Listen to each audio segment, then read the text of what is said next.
Hello, BookTube. Believe it or not, I have mail. And this is not the usual Sunday mail where it's a ninja mail delivery that arrived late on Saturday night and my surly houseboy noticed it and just dropped it in my easy chair. These things actually came on Sunday. I don't know what explains that. I'm assuming that it has to do with just the general chaos of pandemic life here in Massachusetts. But I don't object. I don't object at all. I would love it if I got mail every day, instead of just looking at bleak and barren Sundays and thinking, oh, there's nothing that's going to happen on a Sunday. I got 3 packages. That's not a bad mail day, and it's happening on a day where there is no mail. So I am well pleased. So let's see. This first one has a lot of falderall all over it.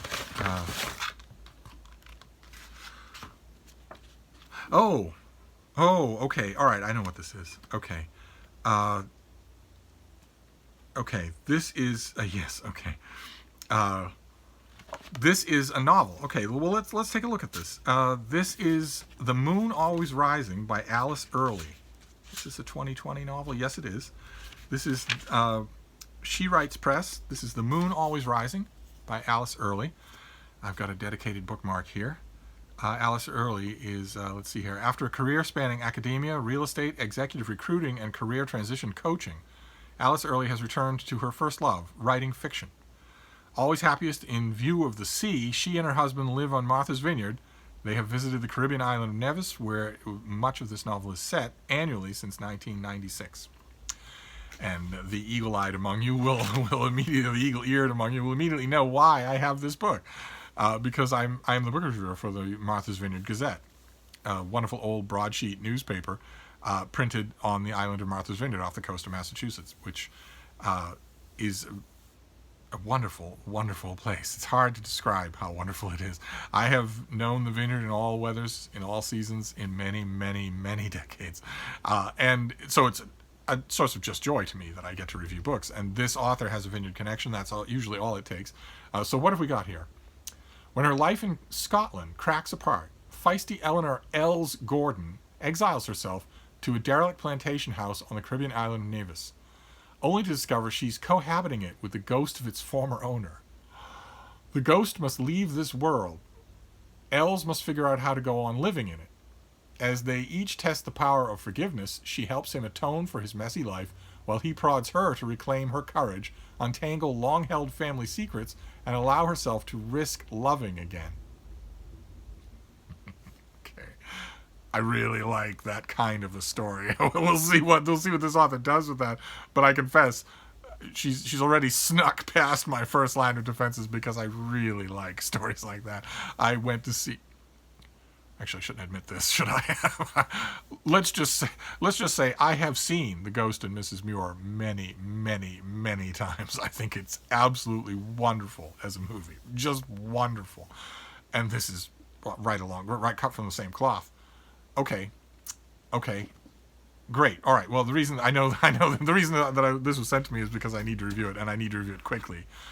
That's ordinarily not the case in a laid-back, bucolic a world of Martha's Vineyard, but in this case there seems to be a bit of a hurry, so I will read this tonight and start working up on it right away. But in the meantime, in addition to that, I have 2 other packages here, and they're both from publishers.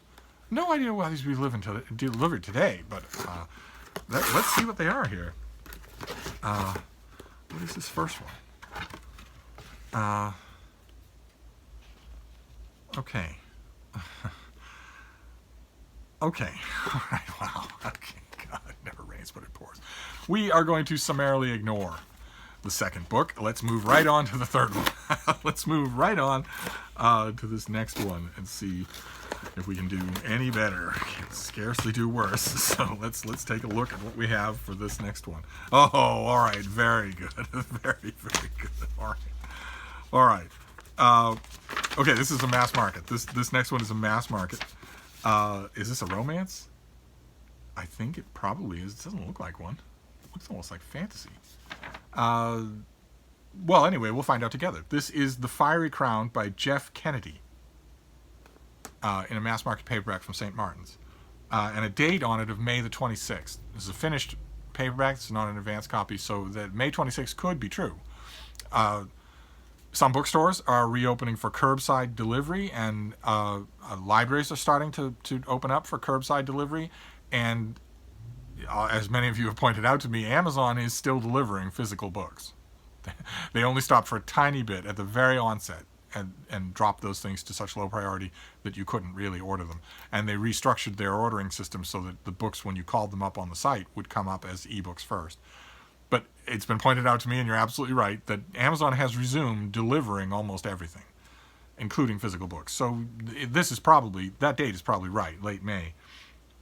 Best-selling and award-winning author Jeff Kennedy blends fantasy, political intrigue, and romance in her Forgotten Empires series. The first installation, The Orchid Throne, charmed readers with its magical setting and intriguing characters. Oh, okay. I don't remember The Orchid Throne looking like this. I read The Orchid Throne and liked it. I don't remember, this is rather nice, but I don't remember it looking like this at all. All right, well, anyway, now The Fiery Crown continues Con and Leah's journey as they find their footing and in marriage despite a defeat and fight to defeat an emperor with his sights set on destruction. Queen Euthalia has reigned over her island kingdom of Calanthe with determination, grace, and her magical undying orchid ring.